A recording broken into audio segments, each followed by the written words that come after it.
Are you brave enough to face the unknown? The night was alive. Crickets chirped, an owl hooted in the distance, but something else stirred in the darkness, something sinister, something that sent shivers down your spine. These are the stories of Yuzi, a man haunted by fear. Each encounter a brush with the unknown, each one a chilling reminder that we are not alone. Stay until the end for a special bonus that will leave you breathless. The old farmhouse stood silent. A lone figure, Yuzi, sat by the window, his face etched with worry. He had been alone since his wife's passing, or so he thought. Strange things had been happening. Objects moved on their own. Whispers seemed to drift from empty rooms. One night he saw her, a figure in the moonlight, standing in his wife's old rose garden. His heart pounded in his chest. He grabbed his shotgun. He had to know, had to see. As he crept closer, the figure vanished. Only the rustling of leaves remained. He couldn't shake the feeling of dread. Something was watching him. He was no longer alone on the farm. The familiar glow of the golden arches, a symbol recognized worldwide, synonymous with fast food and quick comfort. But tonight the glow seemed different, almost eerie, a beacon of warmth and greasy comfort. Usually it invited people in with the promise of a quick meal or a late-night snack. But tonight it felt like a lure into the unknown. But on this night it felt different, cold, unwelcoming. The parking lot, usually bustling with activity, was eerily empty. The silence was almost deafening. Yuzi stopped for a late-night coffee. He had been driving for hours, the road stretching endlessly before him. The glow of the golden arches was a welcome sight, a brief respite from the monotony of the drive. He was driving home from a job. The night was dark, the road lonely. The only company he had was the hum of his car engine and the occasional flicker of headlights from passing vehicles. His headlights cut through the darkness, illuminating the road ahead. The beams of light seemed to chase away the shadows, but only for a moment. A lone car sat in the parking lot, an old Volkswagen, parked facing the street. It seemed out of place, like a relic from another time. It looked out of place. Two figures sat inside. They were motionless, their faces obscured by the darkness. The car's windows were fogged up, adding to the sense of mystery, their faces obscured by shadows. Yuzi couldn't shake the feeling that they were watching him, even though he couldn't see their eyes. He tried to shake off the uneasy feeling, just his imagination, he told himself. But the hairs on the back of his neck stood up, a primal warning that something was amiss. He hoped. He went inside, ordered his coffee. The warmth of the restaurant was a stark contrast to the cold night outside. The familiar smell of fries and burgers filled the air, but it did little to calm his nerves. As he waited, he glanced back at the car. The figures were still there, still watching. He could feel their gaze even from inside the restaurant. Now 4 figures stood outside it. They were watching him, talking amongst themselves. Their voices were low, almost a whisper, but he could sense the tension in their stance. He felt a chill run down his spine. Something was wrong. The sense of unease grew stronger, a knot tightening in his stomach. He knew he had to leave, but his feet felt rooted to the spot. Yuzi clutched his coffee, his heart racing. He couldn't shake the feeling of being watched. He quickly got into his truck, glanced back at the Volkswagen. The figures were gone. Relief washed over him. He had been imagining things.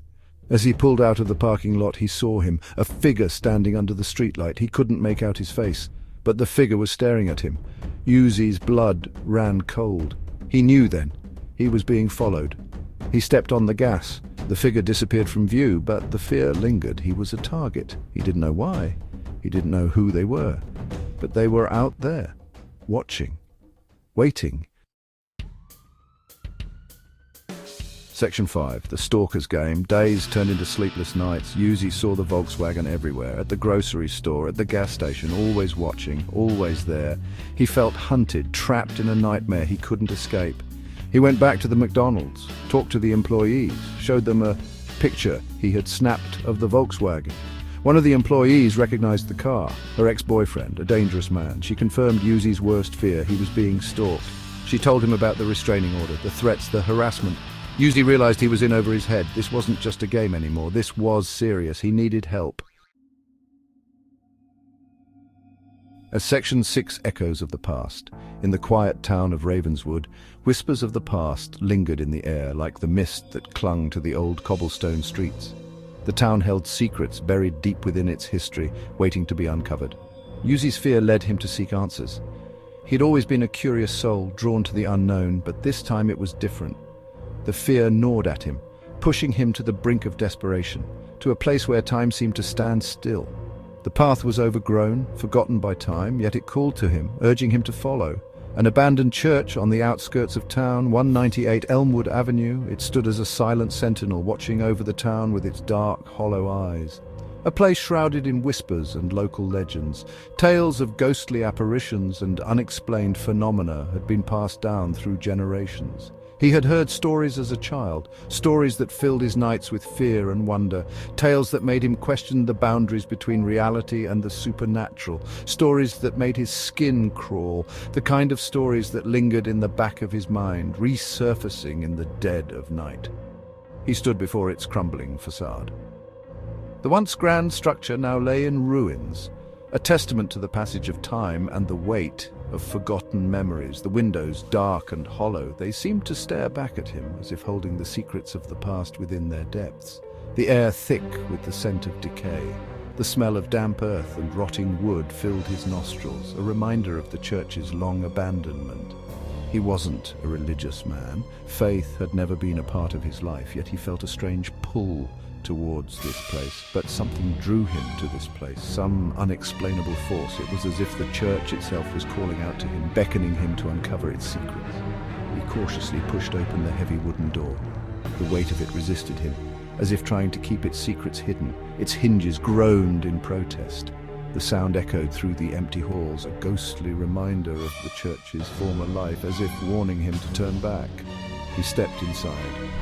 The darkness enveloped him. The air was cold and the silence was deafening. He was no longer alone. Shadows danced on the walls and he could feel a presence, something watching him from the darkness. Section 7. The Abandoned Sanctuary. The air inside the church was heavy, musty, filled with the ghosts of forgotten prayers. Dust motes danced in the faint rays of sunlight that pierced through the grimy windows. He could hear the wind whistling through the broken, stained glass windows, a mournful sound. He explored the desolate sanctuary, the pews covered in dust and cobwebs, the altar bare except for a tattered Bible. He felt a presence here, something cold and unseen, watching his every move. He continued his exploration, drawn deeper into the bowels of the church. He felt a chill as he descended the creaking steps to the basement. The air grew colder, his heart pounded in his chest. Section 8. A chilling discovery. The basement was dark and damp. The smell of mildew hung heavy in the air. He fumbled for his flashlight. The beam cut through the darkness, revealing rows of dusty shelves filled with forgotten relics, and then he saw it, a small wooden dresser tucked into a corner, its paint peeling. He approached it cautiously, his hand trembling as he reached for the handle. He pulled the drawer open. His blood ran cold. Inside, nestled amongst yellowed linens, lay a lock of hair, dark and thick, and next to it a blood-stained cloth. His heart raced. He slammed the drawer shut. He had to get out of there. Now. Section 9. Fear's grip. Yuzi ran. He didn't look back. His heart pounded in his chest, each beat echoing the terror that gripped his soul. The forest around him seemed to close in, the trees becoming twisted spectres in the dim light. Every shadow seemed to move, every rustle of leaves a whisper of impending doom. He could feel the darkness closing in on him. The fear was suffocating. It was as if the very air had turned against him, thickening with each breath, making it harder to move, harder to think. His mind raced, trying to make sense of the inexplicable dread that had taken hold. He had stumbled into something sinister, something he couldn't explain, something he couldn't escape.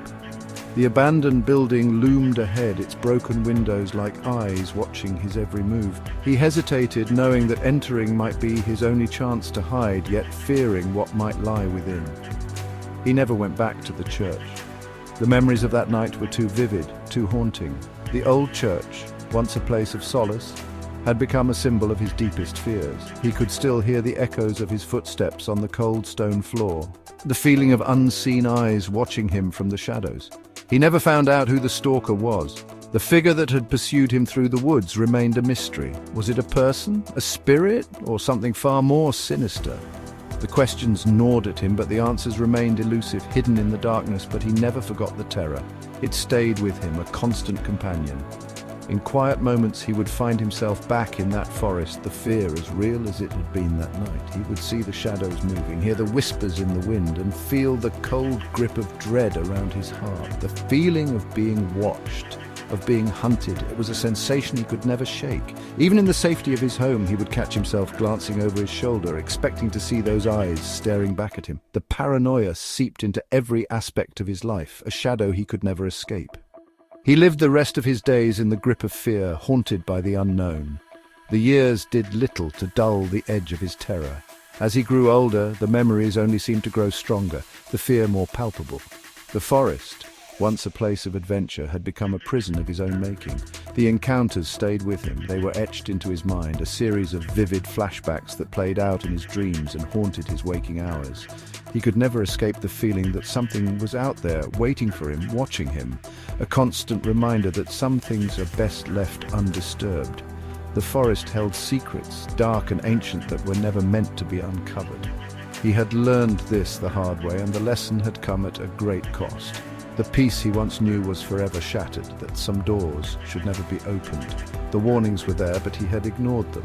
Curiosity had led him down a path from which there was no return. The door he had opened could never be closed, and the darkness that had seeped through would never be banished, and that some shadows hold secrets that are better left buried in the dark. The forest was full of such shadows, each one hiding a story, a secret, a terror. Yuzi had become a part of that darkness, his story just another whisper in the wind, a cautionary tale for those who dared to venture too far. If you enjoyed this video, don't forget to like, subscribe and share. Your support helps us bring more stories like Yuzi's to life. Thank you for watching.